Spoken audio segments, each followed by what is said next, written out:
Hello everyone, welcome back to my channel. आज की इस वीडियो में हम कंपाउंड जर्नल एंट्री क्या होती है और इसे कैसे करते हैं ये देखेंगे। इससे पहले वाली वीडियो में हमने सिंपल जर्नल एंट्रीज़ करी थी, जिसमें से हमने इन्वेस्टमेंट ऑफ कैपिटल यानी कि बिज़नेस में कैपिटल इन्वेस्ट करते हैं जब, तो उसे कैसे रिकॉर्ड करते हैं। सेकंड थी हमारी इंटरेस्ट ऑन कैपिटल, जब हमारा कैपिटल पर इंटरेस्ट पेबल होता है तब जर्नल एंट्री क्या होती है। और जब भी हम किसी को लोन देते हैं या किसी से लोन लेते हैं तब जर्नल एंट्री क्या होती है। और इसी तरह से एक थी शायद इंटरेस्ट ऑन लोन की और purchase of goods on credit की। तो आज की इस वीडियो में हम कंपाउंड जर्नल एंट्री पर क्या होती है ये सब हम देखेंगे। तो कंपाउंड जर्नल एंट्री, कंपाउंड का मतलब होता है संयुक्त, मीन्स दो या दो से अधिक चीज़ों का जो कनेक्शन होता है, जो जुड़ाव होता है, वही संयुक्त नॉर्मल सा है। तो वैसे ही बिजनेस में ट्रांजैक्शंस होते हैं, तो दो या दो से अधिक या टू और मोर देन टू ट्रांजैक्शन को जब हम एक साथ में रिकॉर्ड करते हैं तब वो होती है हमारी कंपाउंड जर्नल एंट्री। जैसे इसका फॉर्मेट क्या होगा, एक अकाउंट डेबिट, दूसरा डेबिट, तीसरा डेबिट, फिर क्रेडिट में एक है। तो इस तरह से कंपाउंड जर्नल एंट्री बनती है। तो उसका एक हम जो अकाउंट्स के न्यूमेरिकल्स हैं, जब तक प्रैक्टिकली नहीं करते हैं तब तक हमें नहीं पता होते हैं। तो जब इसका कोई ना कोई न्यूमेरिकल सॉल्व करेंगे या कोई एंट्री करेंगे तो हम समझ जाएंगे कि आखिर कंपाउंड जर्नल एंट्री होती क्या है। तो जैसे यहाँ पर ट्रांजैक्शन दिया हुआ है, business started with cash ₹10,000, furniture ₹12,000 and goods ₹5,000।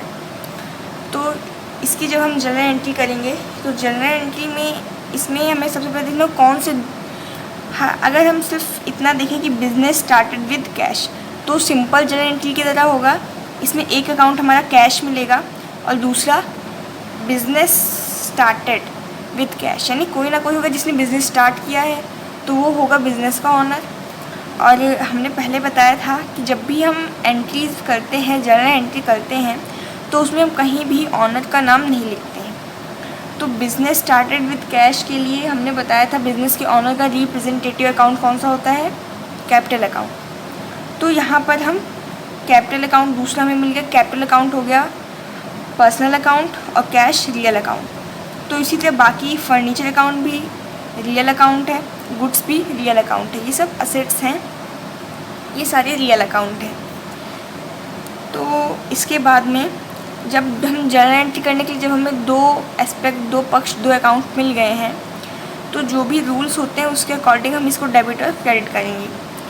तो कैश रियल अकाउंट है और रियल अकाउंट में जो डेबिट क्रेडिट का रूल होता है उसमें जो भी संपत्ति, जो भी एसेट्स, जो भी हमारी जो भी संपत्ति है वो अगर बिज़नेस में आ रही है, यानी कि व्हाट्स कम इन, जो कुछ भी आ रहा है उसे हम डेबिट करते हैं। तो यहाँ पर हम फॉर्मेट नहीं बना रहे हैं ऐसे, अच्छा बना देते हैं, date, particular, LF, amount debit का, एंड अमाउंट क्रेडिट का। अब इसमें हम जो जर्नल एंट्री करने वाले हैं ये हमारी कंपाउंड जर्नल एंट्री होगी। तो फर्स्ट पहला अकाउंट कौन सा है, cash account. Cash account debit होगा, अमाउंट 10,000। अगर इसे हमें सिंपल करना होता तो हम एक बार करते cash account DR2, capital account, cash account DR2 capital account. अब सपोज करते बिजनेस स्टार्टेड विथ फर्नीचर है तो furniture account DR2 capital account, and business started with goods, only goods, ये दोनों भी हम नहीं मानते हैं। तो goods account DR to capital account. Compound entry करने में जो हमारी फर्स्ट कंडीशन होगी वो ये होगी कि या डेबिट या क्रेडिट, जितने भी ट्रांजेक्शन को जिनकी हम कंपाउंड एंट्री बना रहे हैं उनमें या तो डेबिट वाले अकाउंट या क्रेडिट वाले अकाउंट, दोनों में से कोई एक हो जो मैच कर रहा हो। तो इन सभी एंट्रीज़ में हमारा कैपिटल अकाउंट मैच कर रहा है, यानी कि इन तीनों को अलग अलग लिखने के बजाय हम एक साथ लिख सकते हैं। और जो सेकंड कंडीशन होगी वो ये होगी कि ये सारे ट्रांजेक्शन जितने भी ट्रांजेक्शन को हम मिला करके कंपाउंड एंट्री बना रहे हैं वो सभी के सभी ट्रांजेक्शन एक ही डेट में हुए हों।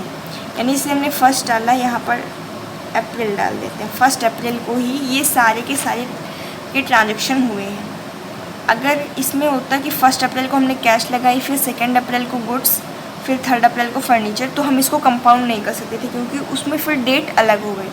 और जो जर्नल होता है वो डेट वाइज सिस्टमेटिकली होता है, यानी कि अगर एक ही डेट पे ट्रांजेक्शन है तभी उनकी हम कंपाउंड एंट्री बना सकते हैं, अदरवाइज़ नहीं। तो cash account debit, furniture account debit, amount इसका 12,000 है, एंड गुड्स अकाउंट। यहाँ पर गुड्स अकाउंट ही लिखेंगे क्योंकि यहाँ पे हमें कुछ भी क्लियर नहीं है कि ये हमारा सेल का है या परचेज़ का। तो बाकी कंडीशन में हम सेल और परचेज़ अकाउंट्स का ही यूज़ करेंगे। और 5,000 रुपीज़।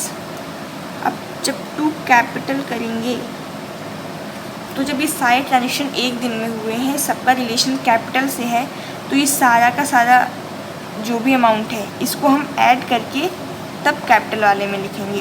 तो ये हमारा हो जाएगा 27,000। Narration being business started with cash, furniture and goods. तो इस तरह से हमारी कंपाउंड एंट्री बनती है। एक और एग्जांपल ले लेते हैं।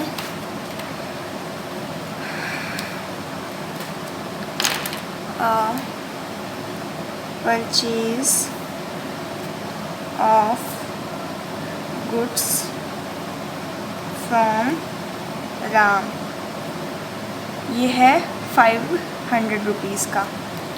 And purchase of goods for cash 100 rupees. एक में हमने राम से परचेज़ किया है ऑन, इसमें कहीं भी कैश वर्ड का यूज़ नहीं है फर्स्ट वाली ट्रांजेक्शन में, तो इसको हम ऑन क्रेडिट ही मानेंगे। और सेकंड जो हमारी ट्रांजेक्शन है purchase of goods for cash, second में हमने कैश पे करके ख़रीदा हुआ है माल। तो अब इस एंट्री में अगर हम इसकी सेपरेट एंट्री करें तो ये फर्स्ट एंट्री हो जाएगी परचेज अकाउंट डेबिट टू